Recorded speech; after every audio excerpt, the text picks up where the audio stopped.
room call be set aside. Without objection.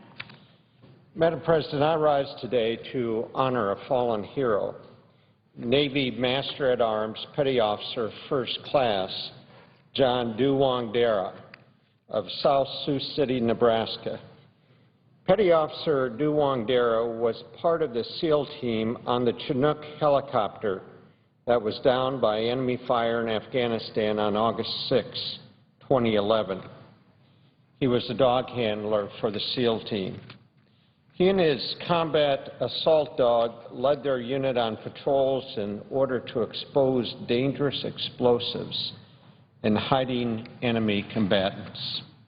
He and 29 fellow service members and his combat assault dog, Bart, paid the ultimate price in support of Operation Enduring Freedom.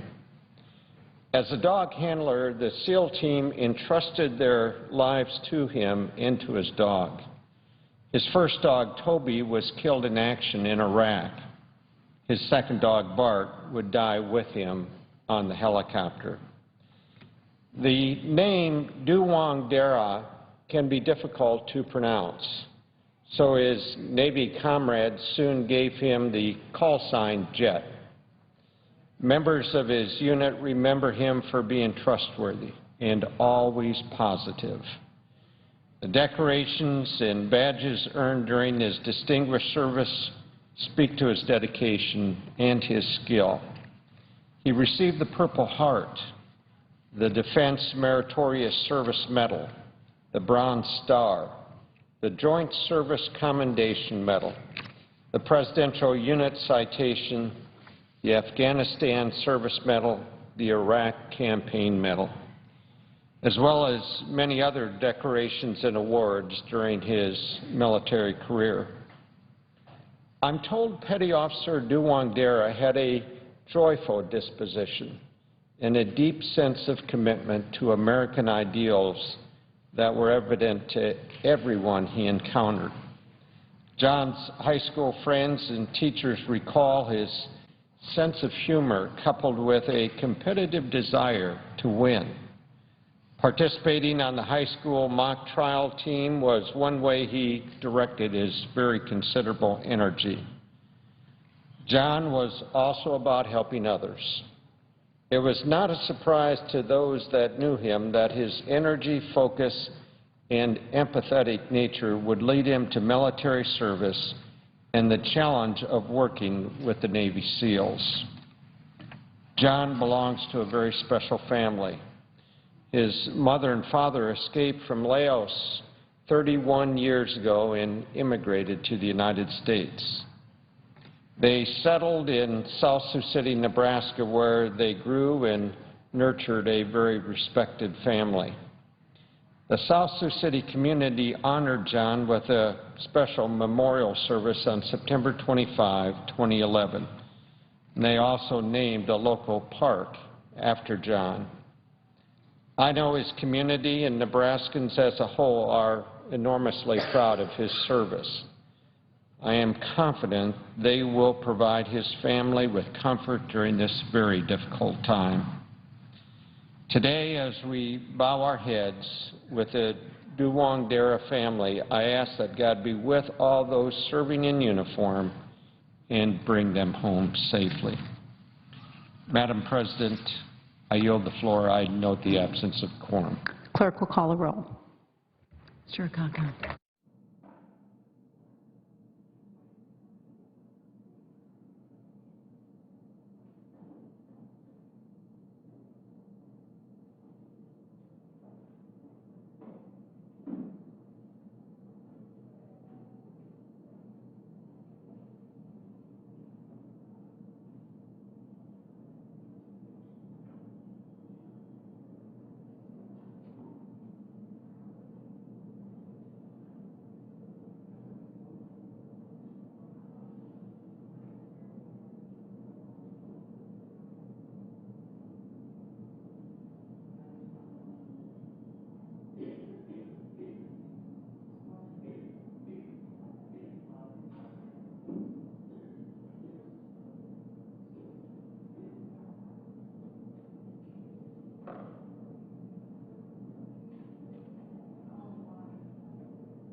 The Senate continues work on sanctions against countries that manipulate their currencies. And just a programming note that at 12:30 the Senate will recess for party lunches and will be back for more legislative work at 2:15. Coming up at the top of the hour, New Jersey Republican Governor Chris Christie has scheduled a press conference from his office at the state capitol in Trenton. That's at 1 o'clock Eastern. We're expecting him to make an announcement on his decision to run for president. There already are a number of news reports that Christie will not run for president. We'll be bringing that news conference to you live, his remarks from Trenton at around 1 o'clock.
A programming note that at 1 p.m. Eastern Live, New Jersey Republican Governor Chris Christie has scheduled a press conference from his office at the state capitol in Trenton, and we're expecting him to make an announcement on his decision to run for president.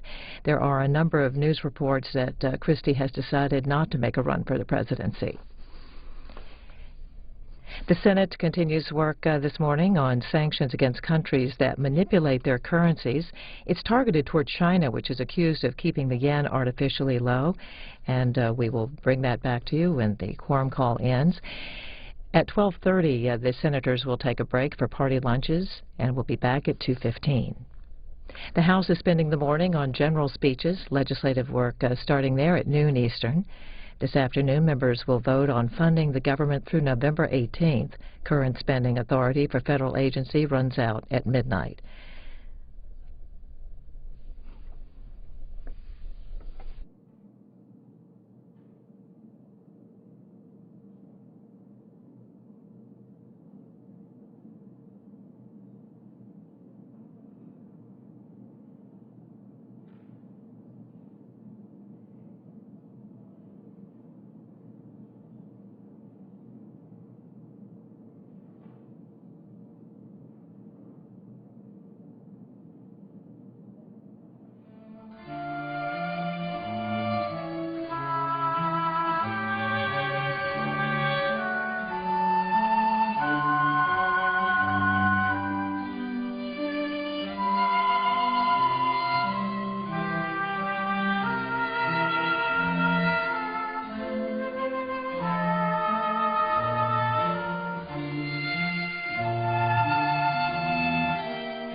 I ask that the quorum call be rescinded.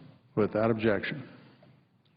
Mr. President, I rise today to recognize my Chief of Staff, Dr. Patrick De Leon, who has helped me to serve the people of Hawaii and our nation for 38 years. Dr. De Leon is retiring, but he leaves behind him a legacy of work that has greatly improved the lives of many of our citizens in Hawaii, particularly Native Hawaiians, while advancing the professional circumstances of doctors, nurses, and psychologists. After joining my staff in August of '73, Pat, a psychologist and attorney, directed my efforts to create and refine health and education policy. And in the later years, he would also serve as Chief of Staff of my Washington office. Pat helped to shepherd legislation related to Native Hawaiians, immigrant children, the people of the Pacific, and higher education. And under his service, the importance of nurses, psychologists, and other health professionals have been properly recognized. He has been very active in helping our Hawaii Community College system become full-fledged four-year colleges. For example, he played a major role in the establishment of the School of Pharmacy and the School of Nursing at the University of Hawaii's Hilo campus. Pat also serves as a teacher, a mentor, and psychologist to my staff, a role that will be difficult to replace. So I'd like to personally thank Pat for his decades of hard work, his service to the people of Hawaii and this nation, and most importantly, for his friendship. Mr. President, I thank you very much. I suggest the absence of a quorum. The clerk will call the roll. Mr. Akaka.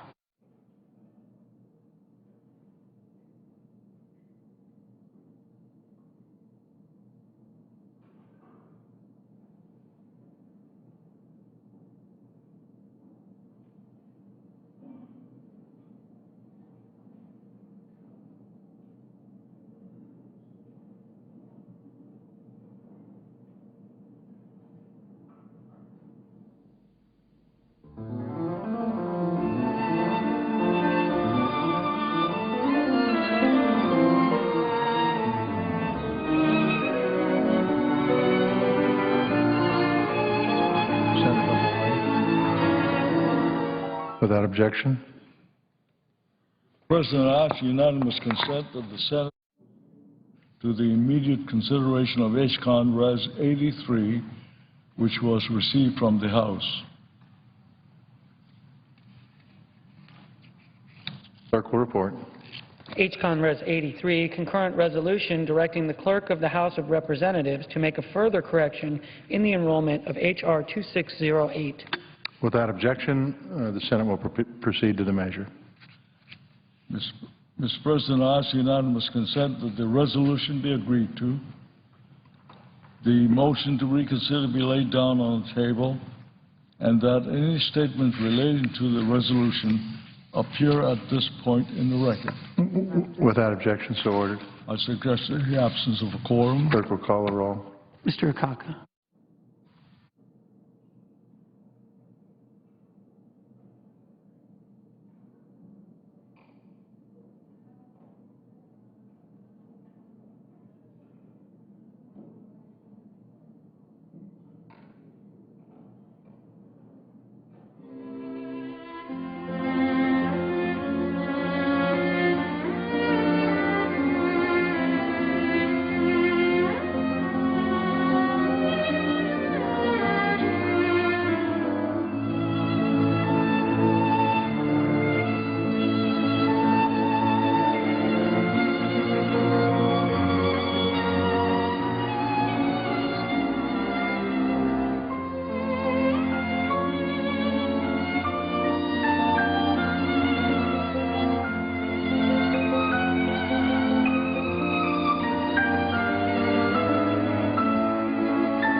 One of the top news stories we're watching for you is a story out of Trenton, New Jersey. The Washington Post and a number of other news sources are reporting that New Jersey Governor Chris Christie has decided not to run for president in 2012. That according to a source informed of his thinking. Christie has called a 1 p.m. press conference in Trenton to announce the decision, and we'll bring that to you live on C-SPAN 2 at 1 p.m. Eastern. He's acknowledged in recent days that he was reconsidering his repeated refusals in the past to take a pass on the race. But Christie was also quite open about his doubts about his readiness for a presidential race and the challenges inherent in starting so late in the presidential process. Right now on C-SPAN 3 Live, Federal Reserve Chairman Ben Bernanke is giving an update on the economy. He's testifying before the Joint Economic Committee. The Senate, of course, is debating a bill dealing with Chinese currency manipulation, and the House is also in session today working on passing another short-term spending bill lasting through November 18th. Also in the House later today, a bill that would delay EPA regulation of air emissions from cement plants and boilers.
President.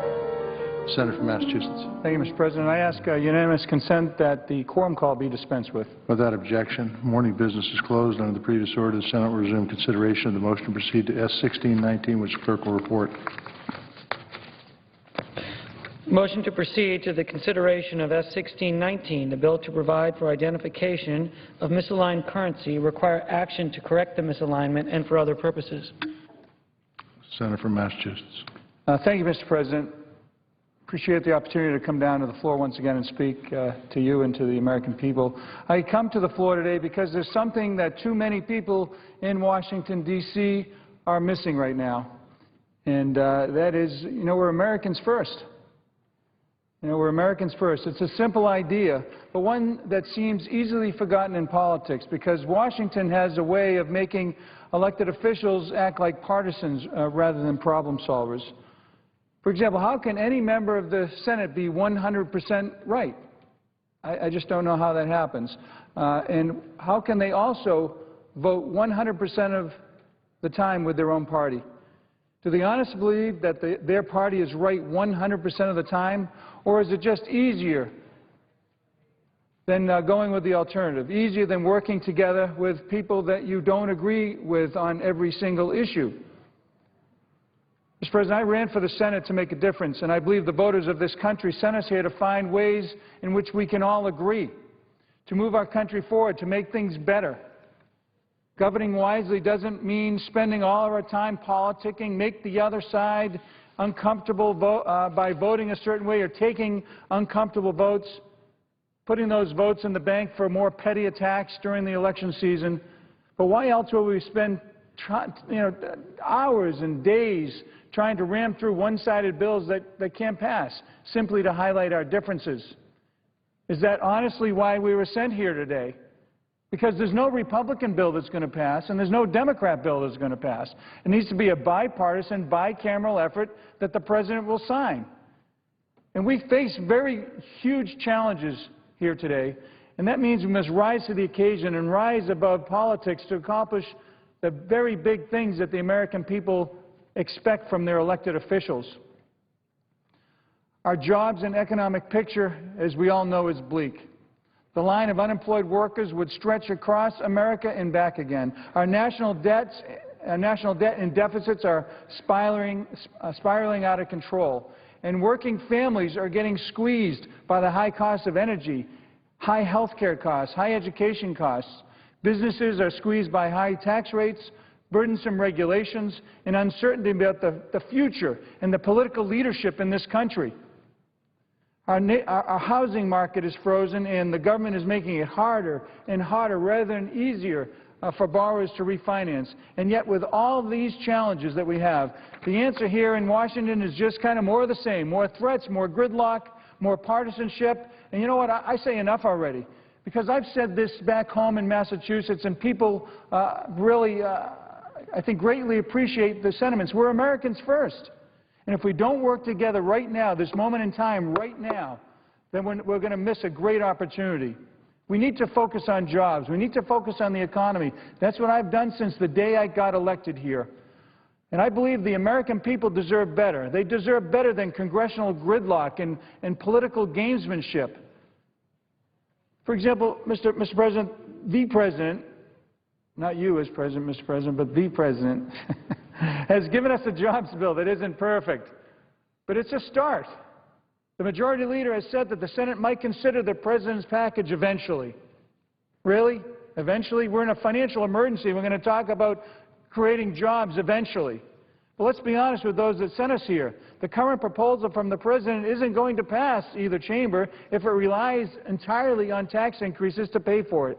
I know it. You know it. So when we bring it up, are we going to try to make it better? Are we going to try to pass it? So I urge the Majority Leader to bring the jobs bill to the floor, a jobs bill to the floor that can actually get 60 votes and also have a chance in passing in the House. Now, what would they look like? Well, they'd look like parts of the President's proposal that actually have bipartisan support and can help our fellow Americans immediately. We should take the things that everybody agrees on and bring them forward now, right now. We can pass a payroll tax cut for both employers and employees. I stood up when he said that. I clapped. I agree with him. We can also pass his version of the Hire a Hero Act, when we're going to provide tax incentives for employers to hire our heroes that are returning from doing really incredible service for our country. It puts them back to work. Their unemployment rate is 25%. All for it. I clapped again. It's a great idea. We can get to work on reforming our tax code in a way that eliminates loopholes and leads to lower rates. We can do these things. It's possible. Those are the things that we agree on, and we should be doing immediately, not just bringing a bill forward, knowing it's not going to pass, and then spotting a particular person or party for an election season that's so far away that if we don't do something right away, we're going to be in deep trouble and miss that opportunity, Mr. President, because we are Americans first, and we can do it better and should do it better. You know, and we should also, I've been a little bit discouraged, it seems to go in ebb and flows, about the ability for us to actually have an open amendment process. We had to sign a letter, to the President guaranteeing that we would actually, move forward with the trade agreements. And then we had an open amendment process, and quite frankly, I think when it was done, everybody was satisfied that it was just that, an open amendment process, and we got some good suggestions and sent them off to the President, and I'm eager for those bills to be passed. But we need to allow our members to offer their own ideas on job creation. There's no one particular person, whether it be the president, the majority leader, the minority leader, or any individual here that has all the ideas on job creation. Since when? I mean, I have a vote just like each and every one of them do. And I'm sure that you have some amendments, Mr. President, that you think would help job growth in your state. I know we've worked on one that was actually cited by independent groups as being probably the #1 way to actually get the economy moving, and we won't even have the opportunity to allow that to be filed as an amendment. Is that right? Of course not. I have a number of bipartisan pieces of legislation, one of which I just referenced with you, to help boost our economy in Massachusetts, whether it's from working with our fishermen and protecting that industry that provides food for the American citizens and throughout the world, or it's the high-tech sector, biopharma, you name it. My bills will help solve, as yours will and others will here, some of our economic problems. It won't be done overnight, though, but it's a first step. I mean, there's absolutely no reason that we can't move forward to have an open amendment process on a bill that will actually create jobs. But they will make a difference in Massachusetts today, and that's what my constituents sent me here to do. Secondly, we need to focus on our debt and deficits. They're out of control. When I got here, $11.95 trillion national debt. It's up to $14.5 in a little over a year. And there's plenty of blame to go around, Mr. President. I hear my colleagues up here ranting and raving and blaming everybody, but you know what? Let's just say everybody's at fault. So let's acknowledge that and set aside the sniping about whether we should blame this administration or that administration, because quite frankly, it doesn't matter. It doesn't matter at this point. Everyone has contributed, and now everyone needs to work together to solve that very real problem. So I'm urging the Debt Committee to put aside partisanship and remember that we are, once again, Americans first, and we have an opportunity right now in this moment in time, to do it better and to solve these very real problems. We should not get lost in party politics. For example, think the way the great American leaders have always thought. They didn't waste time scoring points. They took the long view. They thought about leaving a legacy for the next generation and leaving our country in a better place. I know, like you and many others, I have pictures of my children and my family, no grandchildren yet, here in my office, here in Washington and in Boston and in my home. And if we care about the young people in those photos, we should be demanding, absolutely demanding, have a lot of the folks that are not in leadership actually get up and demand a bipartisan compromise on the debt, one that finally puts us back on the track towards a balanced budget. And as you know, Mr. President, because I believe you served with them, before I held this Senate seat, it was held by the late Senator Ted Kennedy. And before that, it was held by John F. Kennedy. And I'd like to remind my colleagues that it was President Kennedy who famously said, and I quote, "To those whom much is given, much is expected," end quote. The voters have given us so much. They've given us so many opportunities to do it better and to be better in solving our country's very real problems. They have given us a responsibility and an opportunity to come here and work and get something done. Every minute that we waste, we let them down. With every petty attack, they get more cynical and expect less and less from the people who serve in this great and historic chamber. And while Washington bickers, their faith in our democracy is waning. So I, for one, Mr. President, challenge the majority leader, the minority leader, and all the members to finally do something for the American people who need our leadership so badly. So let's work together on these big challenges. Let's renew the faith that the people of America bestowed in us, and let's remember that we are Americans first, and we owe it to them to do it better. So, Mr. President, I thank you, and I yield the floor and suggest the absence of a quorum. Clerk will call the roll. Mr. Akaka.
across the C-SPAN network, some additional live coverage to tell you about. Coming up at 1 p.m. Eastern here on C-SPAN 2, New Jersey Republican Governor Chris Christie has scheduled a press conference from his office at the state capitol in Trenton. We're expecting him to make an announcement on his decision to run for president. There are a number of news reports, including the Washington Post, that Christie will not make a run for the presidency. Over on C-SPAN, the House is working today on a short-term spending measure to help fund the federal government through November 18th. And, of course, here on C-SPAN 2, the Senate continues work on a bill permitting sanctions on China for currency manipulation. The senators will break at 12:30 for party lunches and will be back at legislative work at 2:15 Eastern.